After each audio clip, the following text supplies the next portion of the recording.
short and simple question here. What would your position be on the state minimum wage?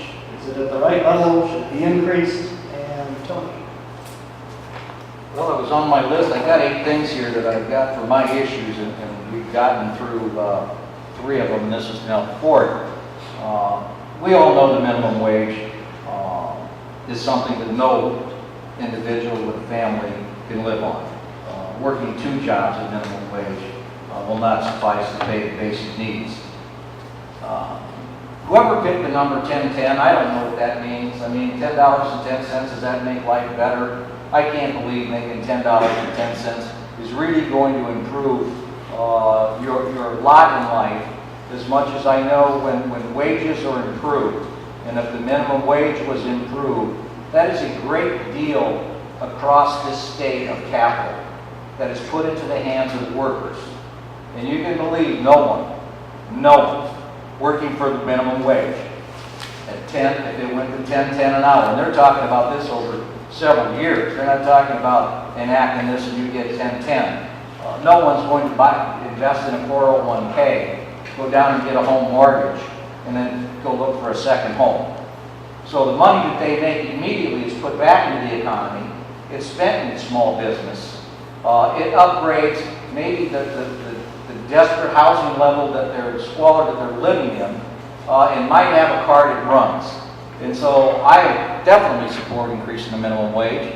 I don't think 10 an hour is enough if we're going to phase it in over 3 years. I would say we need to look higher. People need living wages.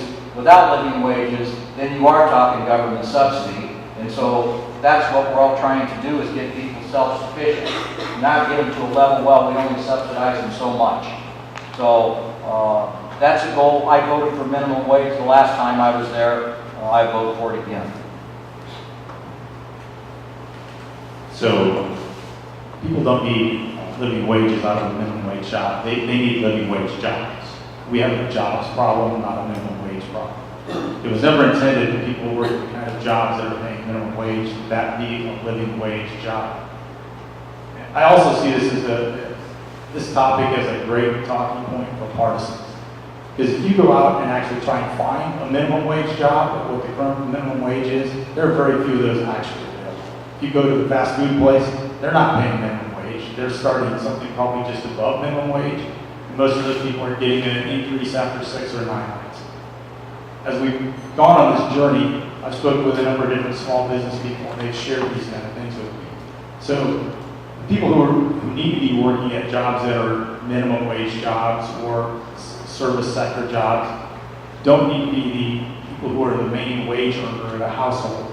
We need to make sure that we create jobs so that those people have a living wage job that they can go to. That's the bigger problem I see, not just the minimum wage. I don't oppose raising the minimum wage, but I think we have to be careful that it gets too high that it just raises the need for everybody else's wages to go up, and we're just in a cycle that can't be stopped. I totally agree with Jim here. We do have a jobs problem, but we also have like he said, very few people that are actually working on minimum wage. So I think the ultimate problem that this would lead to, raising the minimum wage, is you're going to put small businesses out of business. So I have a neighbor who owns Smitty's downtown. If we raise the minimum wage to 10 an hour, he's laying off a couple of workers so that he can afford it. So I don't think the net gain, if we raise the minimum wage, is going to be beneficial to everyone across the board, not even the individuals that are working those so-called minimum wage jobs.